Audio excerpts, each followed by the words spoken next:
So hey guys, welcome back to my YouTube channel. So आज के इस video में हम स्टार्ट करने वाले हैं जावा प्रोग्रामिंग। आज हम देखने वाले बेसिक्स जावा के जितने भी हैं। सबसे पहले जावा को स्टार्ट करने के लिए आपको कोई भी लैंग्वेज को, मतलब ऐसा कंपलसरी नहीं है आपको कोई और लैंग्वेज को सीखना हो, आप डायरेक्ट जावा से स्टार्ट कर सकते हो। हाँ, थोड़ा सा मुश्किल होगा क्योंकि इसका सिंटैक्स थोड़ा सा बड़ा है, मतलब थोड़ा सा मुश्किल हो सकता है आपको अगर आप डायरेक्ट जावा सीखते हो।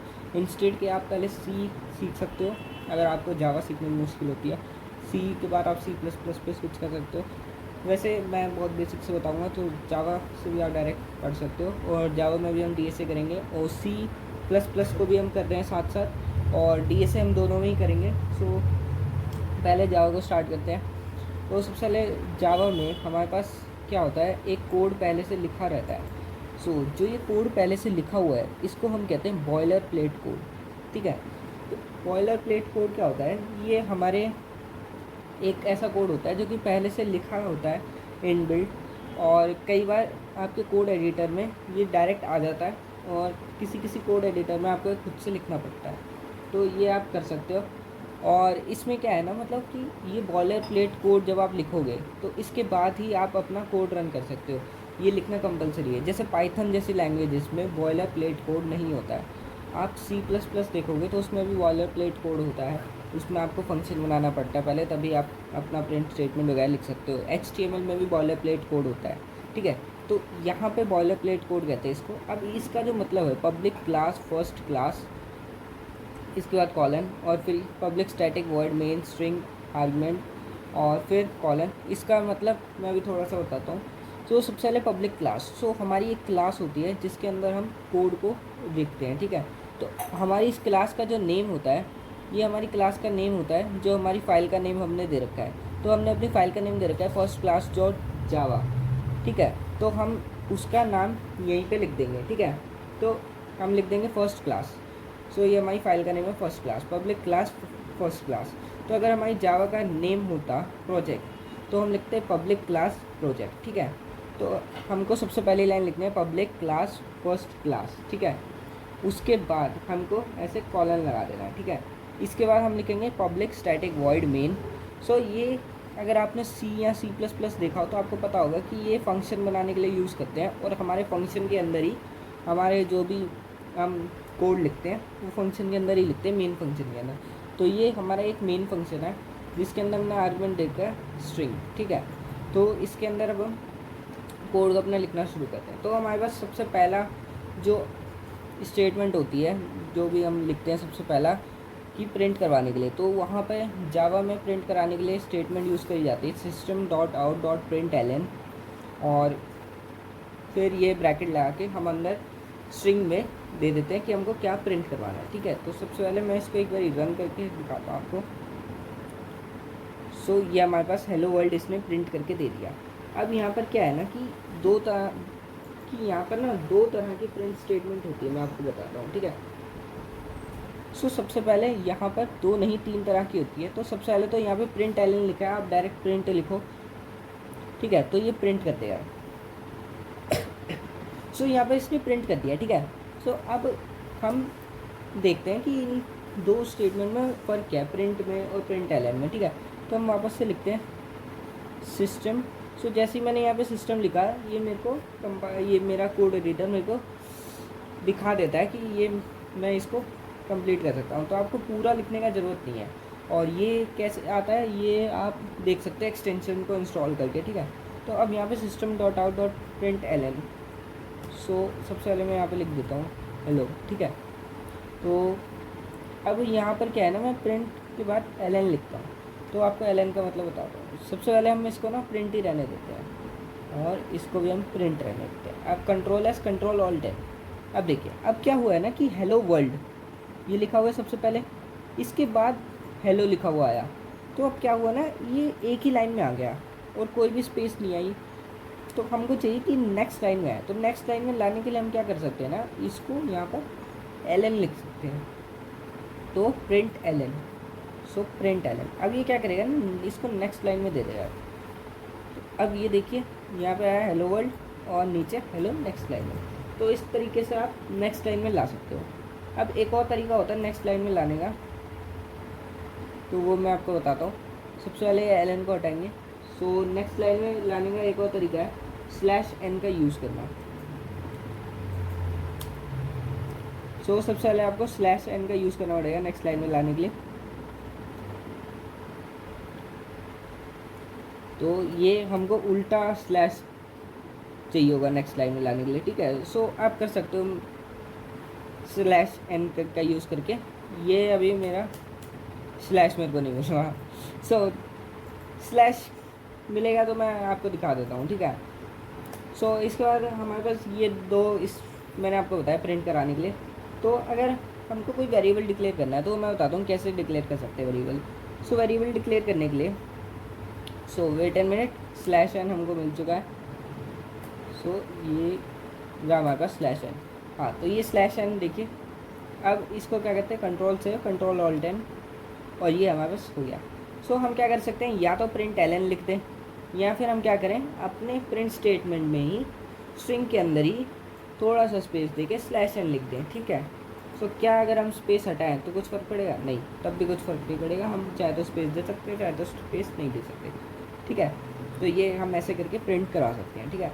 तो अब बात करते हैं कि वेरिएबल्स को आपको कैसे डिक्लेयर करना है, ठीक है। तो वेरिएबल को डिक्लेयर करने के लिए जैसे सी में जब हम वेरिएबल को डिक्लेयर करते हैं तो हम क्या करते हैं, इंट ए लिख के छोड़ देते हैं, ठीक है, और हम उसके बाद में ए की वैल्यू देते हैं। लेकिन हम जावा में क्या करेंगे, डायरेक्ट ही दे देंगे जैसे हम सी प्लस प्लस में करते हैं। सो अगर आपको सी या सी प्लस प्लस आती है तो आप काफ़ी ज़्यादा ना रिलेट करने की कोशिश करो कि आपने सी में कैसे कंसेप्ट सीखे थे और सी प्लस प्लस में कैसे कंसेप्ट सीखे थे, ठीक है। और अगर आपको पहली ही प्रोग्रामिंग लैंग्वेज आपकी जावा है तो बिल्कुल ही एक एक लाइन का मतलब ध्यान से एकदम सोचो, ठीक है।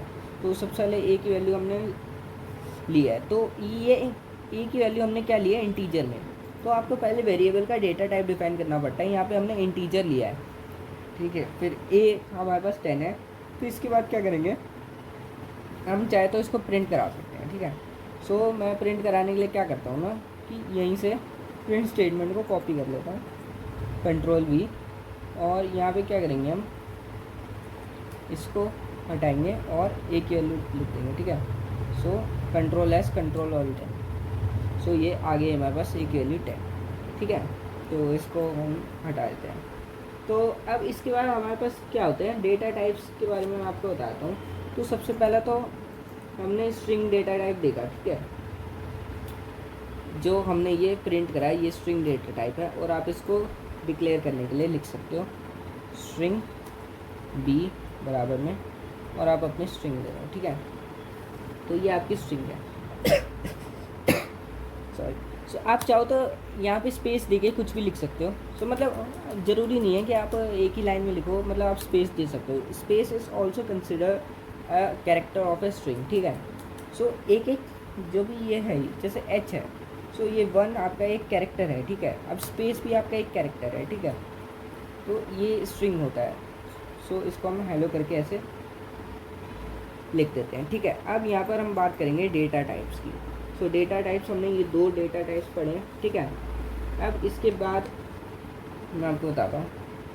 तो ये सबसे पहले कमेंट होता है। सो डबल स्लैश लगा दिया, मैं यहाँ पे कुछ भी लिखूँगा तो ये क्या होगा, कोड में रन नहीं करेगा। तो डबल स्लैश लगाने का मतलब ये होता है कि आप अपनी सुविधा के लिए कुछ भी कमेंट लिख रहे हो। जैसे मैं अपनी सुविधा के लिए, जैसे बहुत सारे फंक्शंस बनाऊँगा, मैं अपनी सुविधा के लिए यहाँ पे लाइन लिख दूँगा कि ये नीचे वाला फंक्शन क्या यूज़ होता है, ताकि मैं दोबारा जब भी बड़े से कोड को कुछ भी मेरे को एडिट करना हो तो मैं कमेंट्स पढ़ के समझ सकूँ, ठीक है। तो अब यही कमेंट का यूज़ करके मैं आपको थोड़ा बता देता हूँ कि डेटा टाइप्स क्या होता है। तो डेटा टाइप्स 2 टाइप्स होते हैं, प्रिमिटिव और एक होता है नॉन प्रिमिटिव, ठीक है। सो प्रिमिटिव डेटा टाइप्स होते हैं और नॉन प्रिमिटिव डेटा टाइप्स होते हैं। तो चले हम प्रिमिटिव की बात करते हैं। सो प्रिमिटिव में हमारे पास आते हैं बाइट। सो सबसे ज़्यादा डेटा टाइप्स होता है बाइट। सो बाइट क्या होता है, इंटीजर से छोटी चीज़ होती है। सो लाइक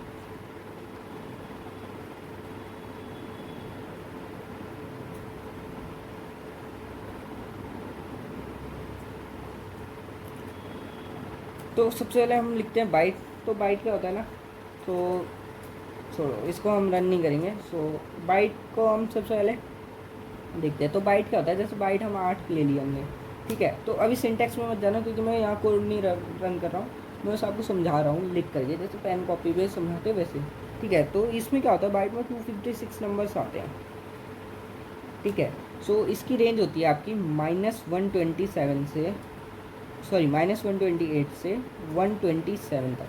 तो -128 से 127 तक आप नंबर्स ले सकते हो, ठीक है। तो ये बाइट में होता है। जैसे अगर मेरे को एक नंबर स्टोर करवाना है जिसकी वैल्यू है 124, तो मैं उसको बाइट में स्टोर करवा सकता हूँ इंस्टेड ऑफ इंट। तो इसका फ़ायदा क्या होगा, मतलब मैं चाहूँ तो इंट में करा दूँ, तो ये अभी मैं बताता हूँ। सबसे पहले एक और क्या हमारे पास है, कैरेक्टर। सो कैरेक्टर क्या करता है, सिंगल कैरेक्टर को स्टोर करता है। जैसे ए को स्टोर कर लिया, बी को स्टोर कर लिया, अब ये क्या लेगा ना, 2 बाइट लेगा, ये लेगा 2 बाइट। ऊपर वाला 1 बाइट ले रहा था, नीचे वाला ले रहा है 2 बाइट हमारे पास, ठीक है। अब क्या है, इंटीजर की बात करते हैं। तो इंटीजर क्या करता है ना, -2 बिलियन से +2 बिलियन तक के नंबर से हमारे पास स्टोर करता है। अब इंटीजर कितना डेटा टाइप लेगा, इंटीजर लेता है हमारे पास 4 बाइट। तो अब मैंने यही कहा कि अगर मेरे को 127 से कम की नीड है, -128 से 127 के बीच की नीड है, तो अगर हम बाइट को बनाएं इंस्टेड ऑफ इंटीजर तो वो कम हमारी स्पेस ऑक्यूपाई करेगा। तो इसलिए हमारे पास काफ़ी तरह के वो होते हैं, और हम कोशिश करते हैं कि ज़्यादा प्रिसाइसली डेटा टाइप्स को यूज़ करें। अगर मेरे को 2 बिलियन से ज़्यादा का यूज़ नहीं है तो मैं इसके फर्दर वाले डेटा टाइप पे ना जाऊँ, मैं इंट का ही यूज़ करूँ, ठीक है। तो this is a good practice to save our space in system, ठीक है। तो अभी हम छोटे कोड करते हैं तो हमको उतनी वैल्यू पता नहीं चलती है स्पेस की, बट जैसे जैसे बहुत बड़े बड़े कोड्स हम लिखते हैं या फिर कंपनीज में कोड्स होते हैं, तो वहाँ पे बहुत ज़्यादा स्पेस के लिए, स्पेस कॉम्प्लेक्सिटी एक चीज़ होती है जो कि DSMA में आपको पढ़ाऊँगा। टाइम कॉम्प्लेक्सिटी भी होती है और स्पेस कॉम्प्लेक्सिटी भी। तो मीनिंग बस ये होता है कि स्पेस कॉम्प्लेक्सिटी यानी आप कैसे करके अपने कोड में कम से कम स्पेस लो, ठीक है। आपका कोड कम से कम स्पेस ले, इसे कहते हैं स्पेस कॉम्प्लेक्सिटी। यही होता है कि आप कम से कम स्पेस लो, ठीक है। ज़्यादा अगर आप स्पेस लोगे तो ज़्यादा स्पेस कॉम्प्लेक्सिटी होगी। So that is not a good code, वो कंसिडर नहीं किया जाता एक अच्छे कोड के लिए, ठीक है। तो इसके बाद हमारे पास और होते हैं, हमारे पास होता है बूलियन वैर, बूलियन। सो बूलियन होता है, इसको हम वेरिएबल डिक्लेयर कर देते हैं। तो ये हमारे पास क्या होता है, फॉल्स ट्रू, ठीक है। सो ये हमारा 1 बाइट लेता है अगेन, सो ये हमारे पास है ट्रू, ठीक है। तो ये 1 बाइट लेगा हमारा, ठीक है। सेकेंड नंबर, इसके बाद हमारे पास आता है फ्लोट। सो फ्लोट क्या करता है, डेसिमल में वैल्यूज़ लेता है, ठीक है। और ये भी इंट की तरह ही है, -2 बिलियन से +2 बिलियन। उसके बाद आता है हमारे पास लॉन्ग। लॉन्ग क्या होता है ना, बिग इंट होता है। तो इसमें हम इंट से बड़ी वैल्यूज़ ले सकते हैं, 2 बिलियन के आगे भी। सो ये 8 बाइट का यूज़ करता है, यानी डबल ऑफ इंटीजर। तो यानी अगर मैं एक जगह पे बना रहा हूँ, एक जगह पे अगर मैंने इंट ए की वैल्यू दे दी 2, और एक जगह पे मैंने लॉन्ग की वैल्यू दे दी, लॉन्ग की वैल्यू मैंने दे दी 2 सेम, तो ये 4 बाइट का यूज़ करेगा और ये 8 बाइट का यूज़ करेगा, भले ही वैल्यू सेम, ठीक है। तो इसलिए प्रिसाइसली यूज़ करें जो भी डेटा टाइप का यूज़ करने वाले हो आप। सो एक होता है डबल। डबल क्या होता है ना, जैसे लॉन्ग में हमने इंटीजर लिया, वैसे ही हम फ्लोट में डेसिमल लेते हैं। तो इंट और फ्लोट सेम वो स्टोरेज यूज़ करते हैं, सेम नंबर तक जा सकते हैं, बस एक इंटीजर है एक डेसिमल है। वैसे ही डबल में डेसिमल का हमारा यूज़ होगा, ठीक है। तो ये तो था बेसिक्स जो भी हमारे पास डेटा टाइप्स के थे, ठीक है। अब इसके बाद हम चलते हैं इनपुट के लिए। तो हमें इनपुट कैसे लेना है अपने जावा के अंदर, ठीक है। तो सबसे पहले हमें इनपुट लेने के लिए एक चीज़ इंस्टॉल करनी पड़ेगी। सो डायरेक्ट हम इनपुट नहीं ले सकते जावा के अंदर। सो मैं बताता हूँ आपको कैसे इंस्टॉल करना है। सबसे पहले मैंने हटाया, ठीक है। तो अब ये जो हमारा कोड है इसके बाहर हम एक चीज़ लिखेंगे, import java डॉट यूटिल, इसके बाद डॉट और स्टार, ठीक है, और ये सेमीकोलन। सो हर लाइन के आगे सेमी कॉलन लगाना हमको ज़रूरी है। अगर हम सेमी कॉलन नहीं लगाएंगे तो हमको एरर देगा। सेमी कॉलन का मतलब ये होता है कि हमारी लाइन यहाँ पर ख़त्म हो जाती है। ये जावा को बताता है कि हमारी लाइन यहाँ पर ख़त्म हो चुकी है, ठीक है। तो अब इनपुट लेना मैं आपको बताता हूँ। तो सबसे पहले तो हम यहाँ पे लिख देते हैं एंटर अ नंबर, ठीक है। सो एंटर अ नंबर हमने यहाँ पे लिख दिया, ठीक है। तो ये वाली चीज़ को ये मैं हटा देता हूँ और यहाँ पे हम नंबर को प्रिंट कराएंगे। तो नंबर में ए ले लेता हूँ, ठीक है। सो इंट डिक्लेयर करते हैं ए को। तो ये मैंने डिक्लेयर कर दिया ए को, ठीक है। अब एंटर अ नंबर, यहाँ पे हमारे पास ए है, ठीक है। कंट्रोल एस दबाएंगे। सो सबसे पहले हमको ए को क्या करना है, इनपुट लेना है। तो सबसे पहले ए को इनपुट लेने के लिए हमारे को क्या करना है, एक स्कैनर एस सी बराबर में न्यू स्कैनर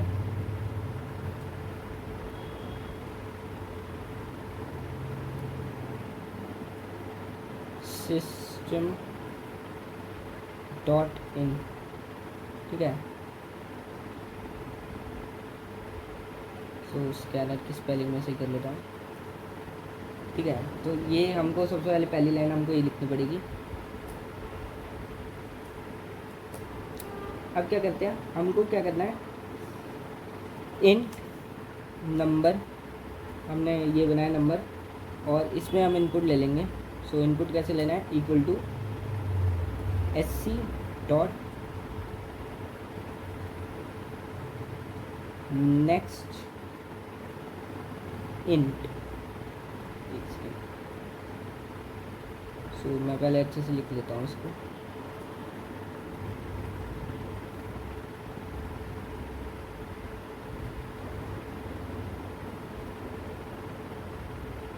और इसके बाद हम लिखेंगे, ठीक है। तो सबसे पहले एक बार रन करके देखते हैं।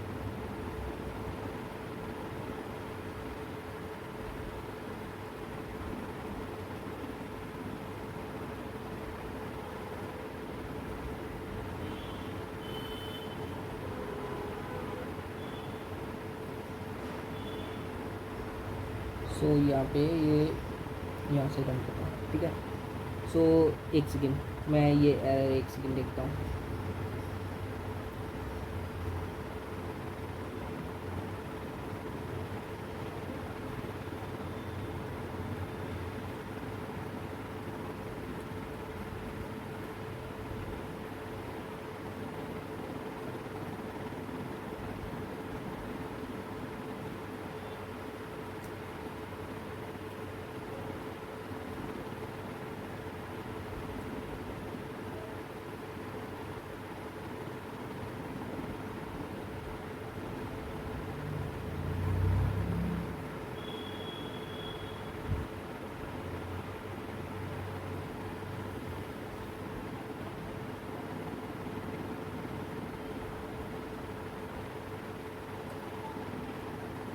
तो यहाँ पे प्रॉब्लम क्या आई थी कि ये जो सिस्टम का एस था ये मैंने कैपिटल में लेना था, मैंने स्मॉल में ले लिया था। अब इसको मैं एक और बार आपको रन करके दिखा देता हूँ। तो यहाँ पे मैंने इसको रन करा। सो एंटर अ नंबर, तो यहाँ पे मेरे को नंबर मांगा, मैंने नंबर डाला 8, तो इसने 8 दिखा दिया। मैं आपको ये समझा देता हूँ कि कैसे हमारा वर्क करता है। तो सबसे पहले हमने लिखा system dot out dot println, हमने एक मैसेज दिया कि एंटर करो एक नंबर को, ठीक है। उसके बाद हमने एक स्कैनर क्लास बनाई जिस पे हमने S C equal to new scanner system dot in लिखा, ठीक है। अब ये न्यू स्कैनर क्या करता है, एक फंक्शन है और इसके अंदर हमने डाला है सिस्टम डॉट इन, यानी ये सिस्टम से इनपुट लेता है अपने अंदर, ठीक है, और उसको एस सी के अंदर डाल देता है, ठीक है। ये हमने स्कैनर जो बनाई एस सी के अंदर ये इसको डाल देता है। अब इसके बाद क्या है, हमने वेरिएबल डिक्लेयर करा। सो वेरिएबल आपको ऊपर नहीं नीचे ही डिक्लेयर करना है। इंट नंबर नाम से हमने एक वेरिएबल डिक्लेयर करा, फिर S C dot next int डाला हमने। तो हमारा वेरिएबल इंटीजर था तो हमने नेक्स्ट इंट का यूज़ करा है। अगर हमारा वेरिएबल सपोज़ हमारा वेरिएबल होता स्ट्रिंग, सो हम यहाँ पे नेक्स्ट का यूज़ करते और नेक्स्ट लाइन का भी हम यूज़ कर सकते थे उस केस में, ठीक है। So int num equal to S T dot next int. अब system dot out dot print ln और यहाँ पे नम हमने डाल दिया, तो ये हमारा प्रिंट हो गया, ठीक है। सो अब इसके बाद हम बात करते हैं कि हमारे पास कुछ कंडीशन स्टेटमेंट्स होती है। सो कंडीशन स्टेटमेंट्स पे चलते हैं अब हम। सो कंडीशन स्टेटमेंट्स, सो इसको हम हटा देते हैं। सो अब सबसे पहले बात करते हैं कंडीशन स्टेटमेंट्स। सो कंडीशन स्टेटमेंट्स क्या होती है? If, else and if else वाली कंडीशंस। सो सबसे पहले जैसे कंडीशन मैं बता देता हूँ। सो सबसे पहले मान लेते हैं एज वाला प्रोग्राम करके देखते हैं। सबसे पहले मैंने एक इंट एज लिखी। सो इंट एज मैंने लिख देता हूँ 18, ठीक है। सो लेट्स सपोज मैं इंट एज लिख देता हूँ 20, ठीक है। सो इंट एज मैंने 20 लिखी। अब इसके बाद क्या करते हैं हम? इफ़ कंडीशन लगाते हैं। इफ़, अब कंडीशन लगाने के लिए हमको क्या करना है? ब्रैकेट देना है। ब्रैकेट के अंदर हम लिखेंगे एज जो है वो हमारी है छोटी 18 से, ठीक है। अब इस केस में क्या करें? System dot out dot print ln और प्रिंट कर दे you can not vote, you can not vote, ठीक है। तो ये हमारा प्रिंट कर देना चाहिए, ठीक है। अब इसके अलावा अगर ये कंडीशन रन ना करे तो हम क्या लिखते हैं? एल्स। सो एल्स में अब वो सारी कंडीशन है, अगर ये रन नहीं हुई तो एल्स वाली कंडीशन रन होगी, ठीक है। सो एल्स में हम लिख देंगे सिस्टम डॉट प्रिंट एलन और यहाँ पे हम लिख देंगे you can vote, you can vote, ठीक है। तो इस तरीके से हम कर देंगे। तो control S, control alt N. So इसको हम प्रिंट करते हैं, तो यू कैन वोट आ गया, ठीक है। क्योंकि हमारी एज थी 20, तो मैं वोट कर सकता हूँ। अगर मैं एज को 10 कर दूँ, ठीक है, कंट्रोल एस और अब करते हैं तो यू कैन नॉट वोट, ठीक है। तो ये हमारी कंडीशंस होती हैं। अब अगर मेरे को बीच में भी कोई कंडीशन डालनी है तो मैं करूँगा एल्स इफ़, ठीक है, और अपनी कंडीशन दे दूँगा यहाँ पर मैं अपनी कंडीशन को दे दूँगा, ठीक है, जो भी आपकी कंडीशन होगी। अब एल्स इफ़ का मतलब क्या है? तो सबसे पहले ये इफ़ वाली कंडीशन पे जाएगा, फिर एल्स इफ़ वाली कंडीशन पे जाएगा अगर वो सेटिस्फाई नहीं होगी, फिर अगर आपने कई और एल्स इफ़ दे रखी होगी तो उन पे जाएगा, फिर लास्ट में एल्स पे जाएगा। तो मल्टीपल कंडीशंस को लगाने के लिए हम एल्स इफ़ का यूज़ करते हैं। तो आप कितने भी चाहे कंडीशन लगा सकते हो। तो फर्स्ट कंडीशन आपकी इफ़ के साथ जाएगी, फिर उसके बाद आपकी एल्स इफ के साथ जाएंगी, ठीक है। और अगर आपके पास एक ही कंडीशन है कि ये रन हो तो ये आए और ना हो तो ये आए, तो इफ़ और एल्स का यूज़ करते हैं, ठीक है। अब इसके बाद हमारे पास होता है टर्नरी ऑपरेटर। तो इसके बारे में मैं आपको बता देता हूँ। तो इसको हम पहले यहाँ से करते हैं रिमूव। अब हमारे पास टर्नरी ऑपरेटर होता है। तो सबसे पहले इसको मैं आपको बताता हूँ कोड करके, ठीक है। तो इंट मार्क्स मैं यहाँ पर सबसे पहले ले लेता हूँ, ठीक है। तो अब सबसे पहले हम क्या करते हैं? स्ट्रिंग लिखेंगे स्टेटस बराबर में मार्क्स बड़े ज़्यादा है हमसे 33 से, फिर हमारे पास आएगा क्वेश्चन मार्क। सो ये प्रिंट कर रहा है हमको पास, और अगर ऐसा नहीं होता है तो ये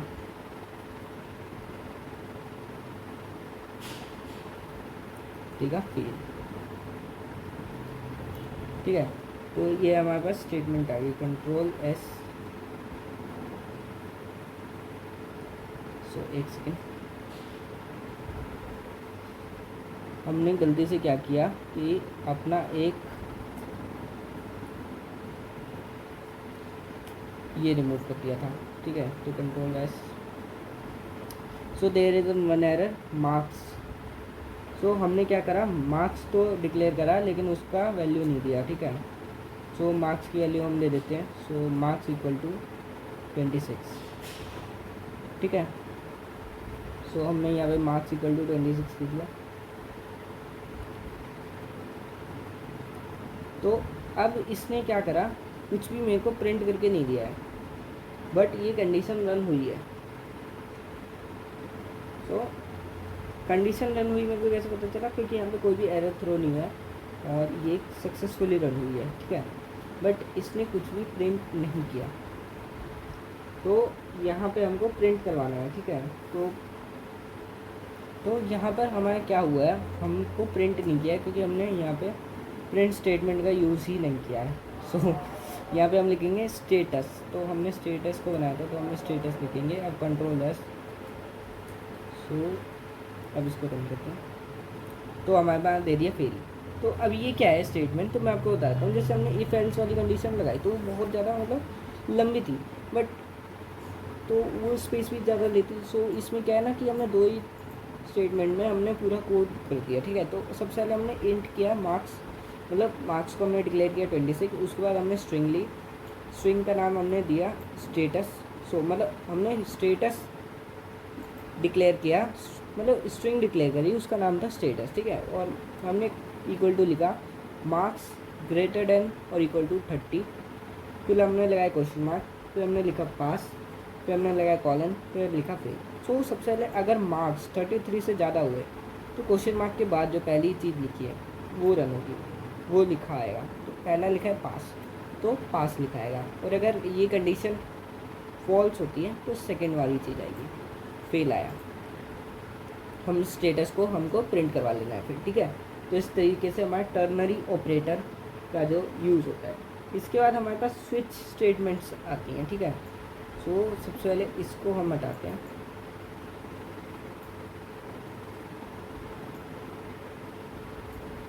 ठीक है। अब हम देखते हैं स्विच स्टेटमेंट। तो ये हमने लिखा स्विच, और यहाँ पे कंडीशन दे देंगे हम ए अगर बड़ा है 10 से, ठीक है। तो केस 1, और यहाँ पे हम लिख देंगे अपना जो भी हमको प्रिंट कराना है। तो यहाँ पे मैंने लेट सपोज हेलो लिख दिया, और मैं लिख दूँगा केस 2, और मेरे को क्या प्रिंट कराना है, system dot print out ln, और ये स्पेस हटा देते हैं। और अगर केस 2 रन होता है तो मैं यहाँ पे लिख दूँगा हाई, ठीक है। सो इंट ए जो है उसको डिक्लेयर करते हैं, तो ये मैंने लगाया इंट ए बराबर में मैं दे देता हूँ यहाँ पे 20, ठीक है। अब इसको कंट्रोल अब इसको कंट्रोल एस करेंगे और रन करते हैं। So there is an error वापस से। सो यहाँ पे 22 एरर्स आई हैं।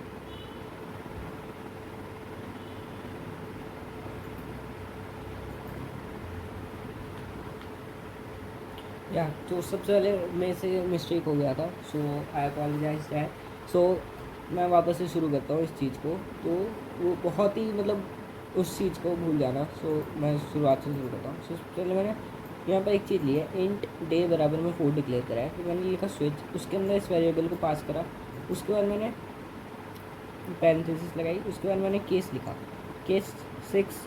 सो अगर डे की वैल्यू 6 होगी तो केस 6 में जाएगा, डे की वैल्यू 7 होगी तो इसमें जाएगा, और अगर डे की वैल्यू इन दोनों में से कुछ भी नहीं हुई तो वो डिफ़ॉल्ट में जाएगा, ठीक है।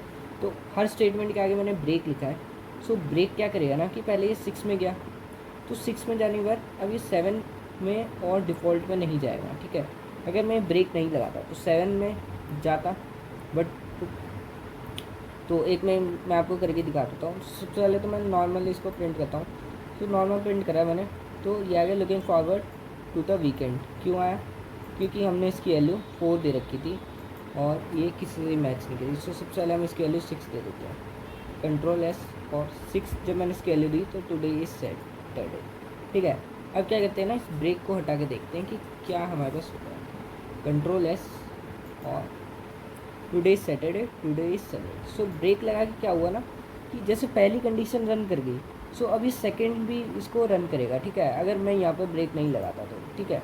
So this is necessary to break लगाना। सो ब्रेक लगा के क्या होता है कि आपकी जैसे ये वाली कंडीशन है, सो ये इससे बाहर कर देता है आपको, ठीक है। अगर आप किसी लूप में हो तो वो आपको लूप से बाहर कर देगा, ठीक है। सो ये ब्रेक करता है कि आपकी आगे फर्दर कंडीशंस को वो चेक नहीं करता है, ठीक है। सो इसको आप और भी चेंजेस करके ट्राई कर सकते हो। सो ये होता है स्विच स्टेटमेंट। सो मेजरली आपका इफ एल्स और टर्नरी ऑपरेटर काम आ रहा होगा और स्विच स्टेटमेंट थोड़ा कम काम आएगा। सो काम ये भी आएगा वैसे तो। और इस बार हम बात करते हैं लूप्स के बारे में। सो लूप्स क्या होता है, जैसे हमको मल्टीपल चीज़ें रन करानी है, ठीक है, तो उसमें उस केस में हम क्या करते हैं, लूप्स का यूज़ करते हैं, ठीक है। सबसे पहले तो मैं इसका ये ठीक कर लेता हूँ। हाँ, तो जैसे मल्टीपल चीज़ें रन करानी है तो मैं लूप्स का यूज़ करता हूँ। तो लूप्स कैसे यूज़ करते हैं, तो सबसे पहले हम इंट वेरिएबल डिक्लेयर करते हैं आई। तो ठीक है, आई हम दे देते हैं 0 को, ठीक है, 0 दे दिया हमने आई। अब इसके बाद क्या कहते हैं, वाइल लूप। सबसे पहले मैं आपको दिखाता हूँ कि कैसे रन करते हैं, ठीक है। तो वाइल हमने लिखा, उसके बाद आई, और इसकी वैल्यू जो है वो छोटी होनी चाहिए या फिर इक्वल हो कैपिटल एन के, ठीक है। सो इसके बाद पैरेंथेसिस, उसके बाद हम क्या करेंगे ना कि प्रिंट करवा लेंगे कुछ।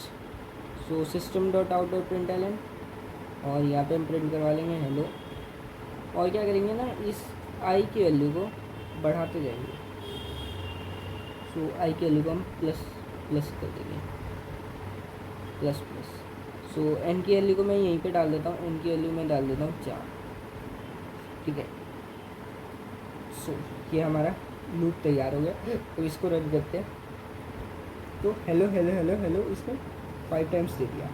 सो क्या करा है ना इस लूप ने कि सबसे पहले इंट की वैल्यू 0 थी, फिर क्या करा इसने वैल्यू इसको प्रिंट कर दी, 4 से छोटी थी, कंडीशन चेक करी, सो इसने प्रिंट कर दिया। फिर आई की वैल्यू को 1 बढ़ाया। सो प्लस प्लस लिखने का मतलब ये होता है कि आप स्टेटमेंट रन होने के बाद वैल्यू बढ़ा देते हो। अगर आपकी ये प्लस प्लस पहले होती तो आपकी वैल्यू पहले बढ़ती फिर स्टेटमेंट रन होती, ठीक है।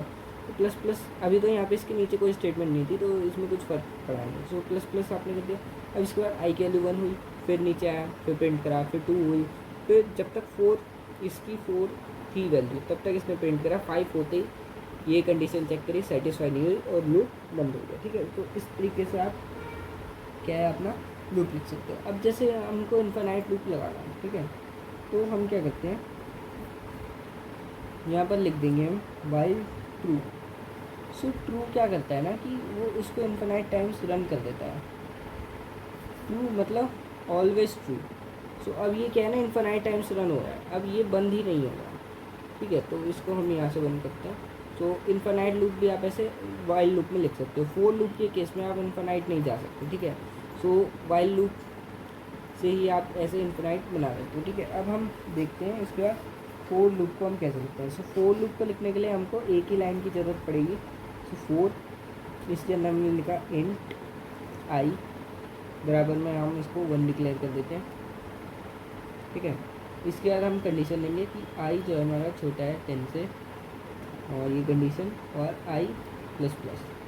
तो ये हमारा तैयार होता है, ठीक है। अब इसके आगे हम यहाँ पे अपनी स्टेटमेंट्स को लिख देंगे। सो स्टेटमेंट मैं लिख देता हूँ system dot print L N, इसके अंदर मैं आई के लिए दे देता हूँ प्योर, ठीक है। जो कंट्रोल एस दबाया मैंने और इसको मैं कर दिया print. So there is an error, और ये एरर मैं आपको बता देता हूँ, ये एरर है इसकी, ठीक है। इसका जो ये है ये यहाँ पर आना चाहिए, इसको मैं कैंसिल करता हूँ, अब ये सही हो जाएगा, ठीक है। सो ये हमारा रन करा। सो 1 से लेकर 9 तक इसने वैल्यू दे दी। सो 10 वैल्यू होते ही ये कंडीशन सेटिस्फाई नहीं हुई और ये प्रिंट नहीं हुआ, ठीक है।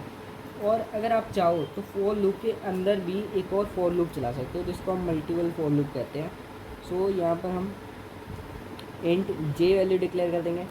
सो जे वैल्यू, सो इसका यूज़ क्या होता है ना कि कई बार आप जैसे एरेस में इसका काफ़ी ज़्यादा यूज़ होने वाला है, और मैं बताता हूँ कि आपको अगर पैटर्न्स प्रिंट कराना है तो आपका इसका यूज़ होगा, ठीक है।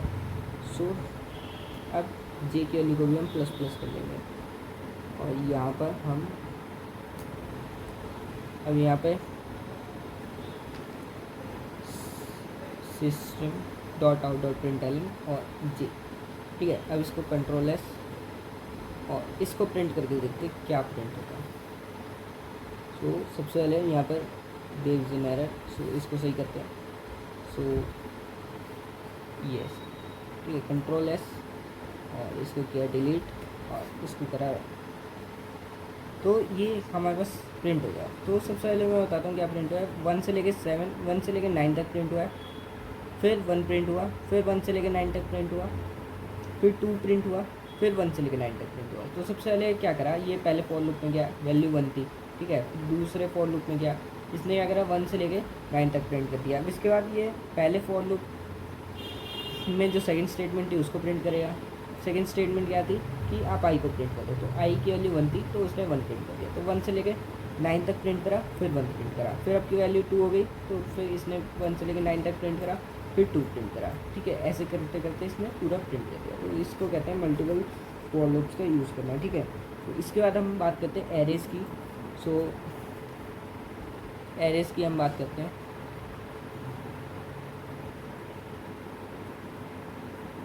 सो एरे को बनाने के लिए हमको क्या करना है, इंट मार्क्स का एक एरे बनाते हैं जैसे हम। सो यहाँ पे हमको बॉक्स टाइप बनाना है और ये ये हमारा एक एरे बन चुका है, तैयार हो चुका है ये हमारा एरे। एरे क्या होता है ना, लाइक ए लिस्ट, कि आप कुछ नंबर्स को एक लिस्ट में असाइन करते हो, ठीक है। ये हमारा कुछ एरे है और ये लाइक एक चीज़, ये जो हमने एरे बनाया है ये स्ट्रिंग फ्रूट्स नाम का हम एरे बनाते हैं और यहाँ पर हम देते हैं फ्रूट्स, जैसे मैंगो। इसके बाद हमने दे दिया बनाना। ये हमारा एक एरे बन के तैयार है फ्रूट्स नाम का, ठीक है। तो यहाँ पर हमने क्या करा, स्ट्रिंग लिखा, फिर स्ट्रिंग इसका वेरिएबल है, फिर हमने फ्रूट्स नाम का बनाया एरे और ये हमने लिख दिया, ठीक है। अब इसमें क्या है ना कि ये इंडेक्स होता है, जैसे अगर मेरे को मैंगो प्रिंट कराना है तो एरे का इंडेक्स दूंगा।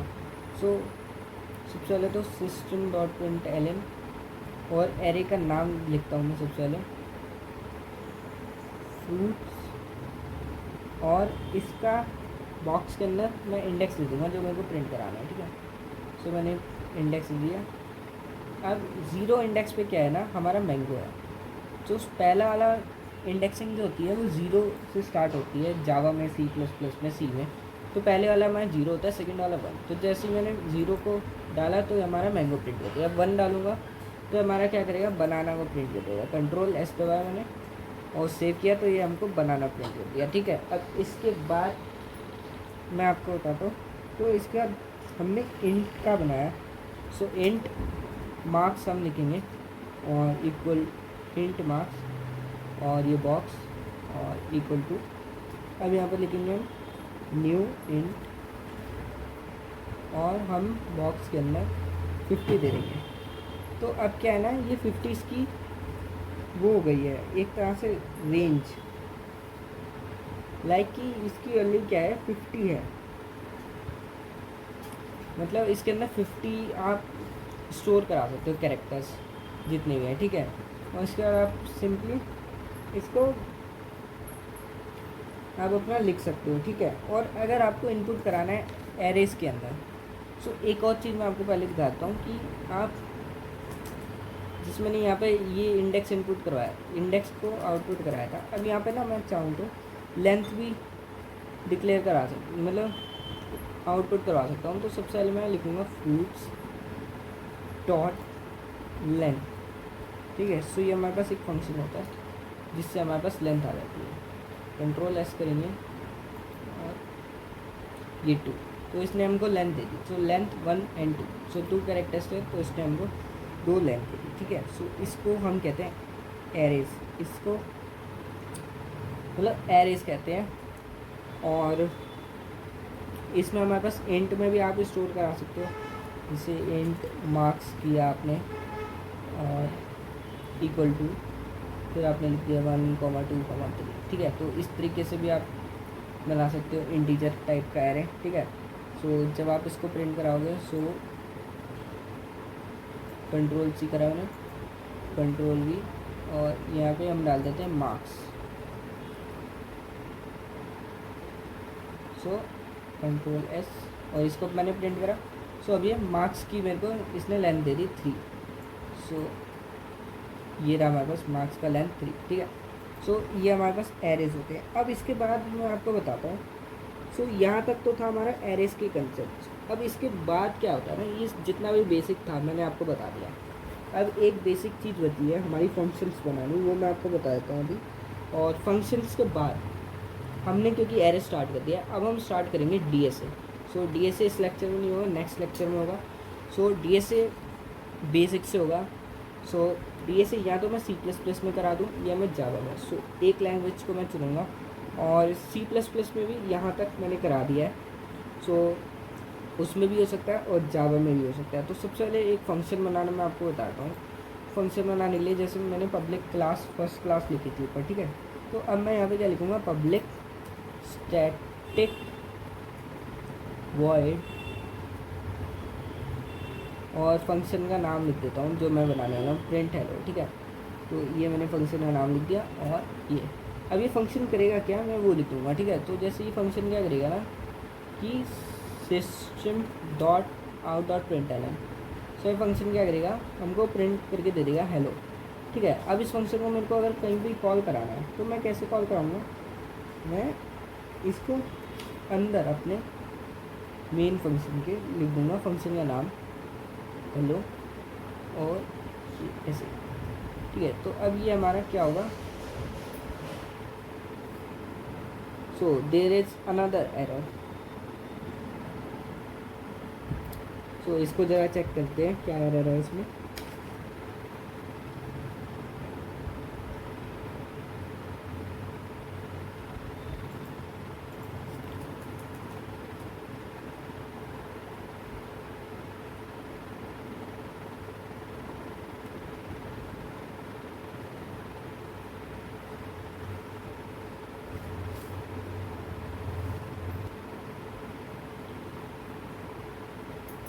सो एरर मैं आपको बताता हूँ क्या एरर आई थी। जो हमने फंक्शन बनाया वो हमने पब्लिक क्लास के ही ऊपर बना दिया था।